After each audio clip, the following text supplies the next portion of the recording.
یہ کہانی ایک ایسے شخص کی ہے جو 23 سال تک جیل کی کال کوٹری میں سزائے موت کی سزا کاٹتا رہا۔ جیل میں سزا کاٹنے کے دوران اس کے والدین کا انتقال ہو گیا۔ 2 بھائی جو کیس کی پیروی کر رہے تھے وہ بھی مر گئے۔ 2015 میں اس کے ڈیتھ وارنٹ پر دستخط کر دیے گئے۔ اسے پھانسی دینے کی تیاریاں کی جانے لگیں۔ جیل کے ڈاکٹر نے اس کی گردن اور قد کا ناپ بھی لے لیا، لیکن اچانک پھانسی سے ایک دن پہلے رات 10:30 بجے ہائی کورٹ سے خوشخبری آئی اور اس کی سزائے موت کو ختم کر دیا گیا۔ گاؤں میں ایک ذمہ دار گھرانے کا لڑکا تھا۔ یہ اپنی چودراہٹ کا روب جمایا کرتا تھا۔ گاؤں میں ایک اور گروپ بھی تھا، وہ بھی چودراہٹ کا دعوے دار تھا۔ دونوں گروپوں میں لڑائی جھگڑے معمول کی بات تھی۔ ایک دن مخالف گروپ نے چودراہٹ کے دعوے دار کو سبق سکھانے کا فیصلہ کیا۔ یہ اس کے گھر گئے اور اسے بری طرح تشدد کا نشانہ بنانے لگے۔ قریب تھا کہ یہ اسے جان سے ہی مار دیتے۔ اسی دوران اس کا چھوٹا بھائی یہ منظر دیکھ رہا تھا۔ یہ 9th کلاس کا اسٹوڈنٹ تھا۔ اس سے اپنے بڑے بھائی کی حالت نہ دیکھی گئی۔ یہ اندر گیا اور اپنے بڑے بھائی کا پستول اٹھا کر لے آیا۔ دروازے پر کھڑے ہو کر اس نے اندھا دھند فائرنگ کر دی۔ فائرنگ کے نتیجے میں 2 حملہ آور زخمی ہو گئے، جن میں سے ایک کی 28 دن بعد موت ہو گئی۔ بندہ مرنے کے بعد اس نابالغ لڑکے کو گرفتار کر لیا گیا۔ یہ 1993 کی بات ہے۔ اس لڑکے کی عمر صرف 17 سال تھی۔ اس کا تعلق برے والا کے نواحی علاقے گگو منڈی سے تھا۔ 5 سال تک اس کا مقدمہ چلتا رہا اور آخرکار 1998 میں اسے سزائے موت سنا دی گئی۔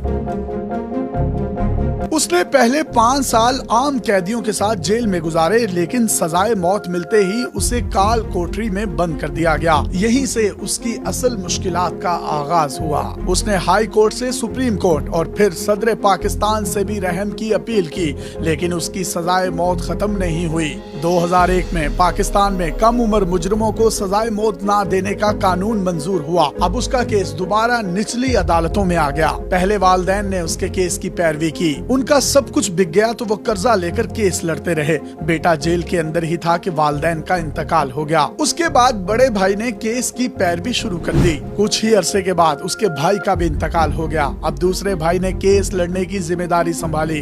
یہ ایک طویل قانونی جنگ تھی۔ اس نے 23 سال کال کوٹری میں گزارے۔ اسے 4 سے 5 قیدیوں کے ساتھ 6x8 کے کمرے میں رکھا گیا تھا۔ باقی قیدیوں کو یہ سہولت تھی کہ وہ دوسرے قیدیوں کے ساتھ گھل مل سکتے تھے۔ انہیں سہولیات بھی زیادہ تھی اور وہ جیل میں گھوم پھر بھی سکتے تھے، لیکن چودھری انور اور اس کے ساتھی سارا دن کال کوٹری میں ہی پڑے رہتے۔ انہیں صرف 2 گھنٹے کے لیے کال کوٹری سے باہر نکالا جاتا۔ تقریباً 22 گھنٹے وہ اسی کال کوٹری میں گزارتے، جس کے اندر ہی باتھ روم بنایا ہوا تھا۔ اگر کسی نے قضائے حاجت کرنی ہوتی تو اسی کمرے میں کیا کرتا تھا۔ طویل قید کے دوران چودھری انور نے صرف اپنوں کو ہی نہیں گوایا۔ جب بھی کسی کی پھانسی کا وقت آتا تو یہ انتہائی خوفناک منظر ہوتا۔ تمام قیدی انتہائی خوفزدہ اور اداس ہوتے۔ ساتھی کو پھانسی ہونے کے بعد پہلے سے موجود قیدی کئی دن تک کھانا نہیں کھاتے تھے۔ سزائے موت کے منتظر اس قیدی کو اتنی زیادہ ٹینشن ہوتی تھی کہ اسے فالج کا اٹیک ہو گیا اور اس کے جسم کا بایاں حصہ مکمل طور پر مفلوج ہو گیا۔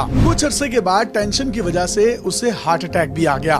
آخرکار 2015 میں اس کے ڈیتھ وارنٹ پر دستخط کر دیے گئے۔ اسے پھانسی دینے کی تیاریاں کی جانے لگی۔ جیل کے ڈاکٹر نے اس کی گردن اور قد کا ناپ لے لیا۔ یہ اسی لیے کیا گیا تاکہ اسی حساب سے پھندا تیار کیا جا سکے۔ اس کی گھر والوں سے آخری ملاقات بھی کروا دی گئی۔ ادھر یہ رو رہا تھا تو ادھر گھر والوں کی آنکھوں سے آنسو نہیں رک رہے تھے۔ یہ ایک انتہائی جذباتی منظر تھا جس کو الفاظ میں بیان نہیں کیا جا سکتا۔ چودھری انور کو فجر کے وقت پھانسی دی جانی تھی، لیکن اچانک اس کے لیے ہائی کورٹ سے خوشخبری آ گئی۔ عدالت عالیہ نے رات 10:30 بجے اس کی پھانسی کے حکم پر عمل درآمد کو روک دیا۔ یہ بس چند دن کی خوشی تھی۔ قیدی کو یقین تھا کہ بس اس کی کچھ دن زندگی اور بڑھ گئی ہے، آخر تو اسے پھانسی دی ہی جانی ہے۔ اب چودھری انور کے جیل میں یوں ہی ماہ و سال گزرتے رہے۔ آخرکار 2021 میں 28 سال کی سزا کاٹنے کے بعد چودھری انور کو رہا کر دیا گیا۔ یہ ڈسٹرکٹ جیل وہاڑی سے باہر آیا تو اس کے لیے دنیا مکمل طور پر بدل چکی تھی۔